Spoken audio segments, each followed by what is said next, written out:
Good morning, this is Brother Mark Mabale for today's Timely Truth. A few days ago, I came across two of my friends' posts in Facebook asking if God really hears prayers.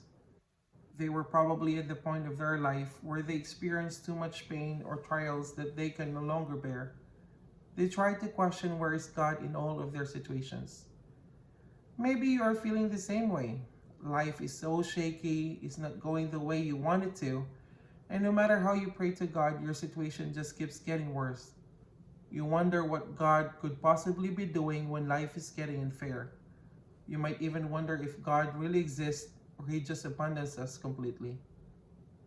I, myself, have been also in that same situation.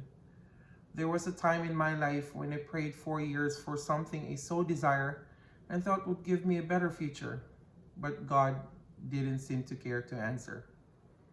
Even the people who have been praying with me started to question if that might not be what God has planned for me. I even got to the point of planning career shift and trying to figure out myself to redirect the course of my career in my own knowledge and capabilities, but everything failed. God answered that desire not in my own timing, but His own. It took years to fulfill. It was slow, yet the slowness is God's right timing. He never makes mistakes. How can we trust God when He seems silent? The same situation we can see in the Bible in the life of Habakkuk. In Habakkuk chapter 1 verse 2, it says, O Lord, how long shall I cry for help and you will not hear? Or cry to you violence and you will not save? Habakkuk had been crying out to God for help and he was frustrated by the lack of response. Sometimes we question how God allows terrible things to happen in this world. But when we read the succeeding chapters in Habakkuk, we will know that God was fully aware of what is going on and He intended to address it. In Habakkuk chapter 1 verse 5 it says, Look among the nation and see wonder and be astounded, for I am doing a work in your days that you would not believe if told. You see, when God seems to be silent, that is when He is actively working in our lives. We sometimes get frustrated, and yet we must learn to live by faith in the will of God who always keeps His promises. We should always remember God's faithfulness so that we will gain confidence that God will fulfill His promises in no time. The succeeding chapter in Habakkuk teaches us that God is sovereign and He ordains all things for the purpose of His kingdom.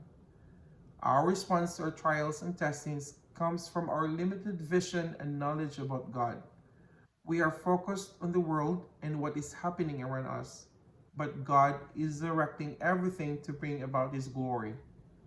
God can and is able to answer our prayers because He is sovereign over everything from the smallest details of our lives to the events that are happening around us. In our pain, we can run to Him and trust that He is bringing about His good purposes for us even when we don't understand His ways. As one author says, we found hope not according to our own plans, but in the unchanging, eternal character of God. I would like to leave four timely truths to ponder when we are in our lowest point in our lives. First, we can find hope in God when life feels hopeless. Second, find joy in God's salvation when we feel stuck in our pain. Third, keep running to God even when we don't get the answer we expect.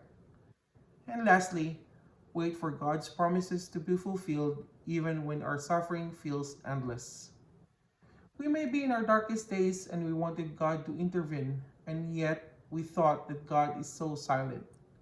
Just be reminded by God's response to Habakkuk that He is always moving, but not according to our own human expectations. Isaiah 55 verses 8 to 9 says, For my thoughts are not your thoughts, neither are your ways my ways, declares the Lord.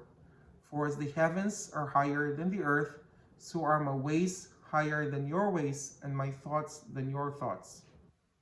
God fulfills His will in surprising ways that make His supreme power and sovereignty be displayed. I hope and pray that God will direct your steps as you continue to face life's challenges and uncertainties. Thank you for listening and have a wonderful day.